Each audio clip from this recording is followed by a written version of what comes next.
तो जब घर में कोई गेस्ट आए और मम्मी उन्हें प्लेट में बिस्किट सजा कर दे और उसी प्लेट से आप एक बिस्किट उठाकर मम्मी के सामने खा ले, तो मम्मी कुछ ऐसे देखती। नमस्कार, किल को देख रहे हैं आप? हेलो, मैं हूँ रौनक। हाँ, मुझे पता है आज संडे बर्बाद हो गया।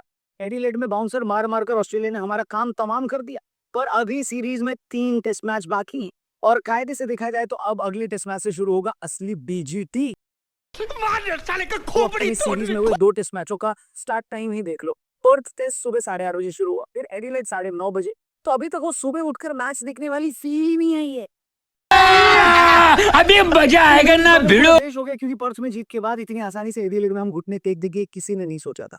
बल्ले से सिवाय नीतीश कुमार रेड्डी के और बॉल से सिवाय बुमराह और सिराज के इस मैच में हमें एक भी पॉजिटिव चीज नहीं मिली। ऊपर से मैच में हो गया एक ऐसा बवाल जिसने इंडियन क्रिकेट फैंस को ही 2 हिस्सों में बांट दिया। दरअसल मैच में ऑस्ट्रेलिया की जीत से ज्यादा जो चर्चे हैं वो सिराज और ट्रेविस हेड के बीच जो लफड़ा हुआ ना उस पर है। चाहे एक तरफ कुछ लोग कह रहे हैं कि सिराज ने हेड का विकेट लेकर जो रिएक्शन दिया है और एग्रेशन दिखाया है वो एकदम सही है क्योंकि ऑस्ट्रेलिया को ऐसी ही भाषा समझ में आती है। वहीं एक तबका ये कह रहा है कि सिराज ने फर्जी एग्रेशन दिखाया। आपका इस बारे में क्या कहना, कमेंट करके बताओ। इस वापस आते हैं, यहाँ चर्चा हो रही है हेड को आउट करने के बाद सिराज ने जो रिएक्शन दिया क्या वो उचित था? क्या सिराज भावनाओं में ज्यादा बह गए या डीएसपी सर को हेड ने ओनली करी और फिर प्रेस कॉन्फ्रेंस में जाकर सारा इल्जाम मोहम्मद सिराज पर मर दिया?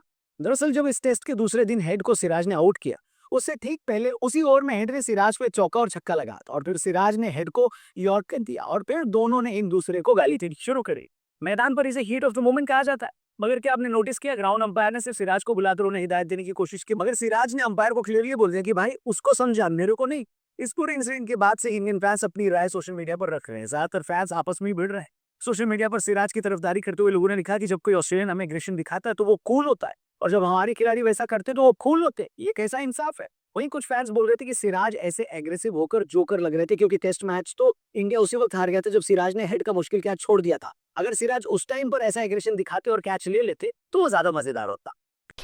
साले का खोपड़ी इंटरव्यू हरभजन सिंह ने लिया और हरभजन ने पूरी तरह से सिराज का सपोर्ट किया और कहा कि ऑस्ट्रेलिया में ऐसा होना आम बात और हमेशा ही ऑस्ट्रेलिया में ऐसी घटनाओं के बाद सामने वाली टीम के खिलाड़ी को टारगेट किया जाता है। साथ ही वजी इन्हें जानना चाहा कि आखिर उस मोमेंट में हुआ क्या था।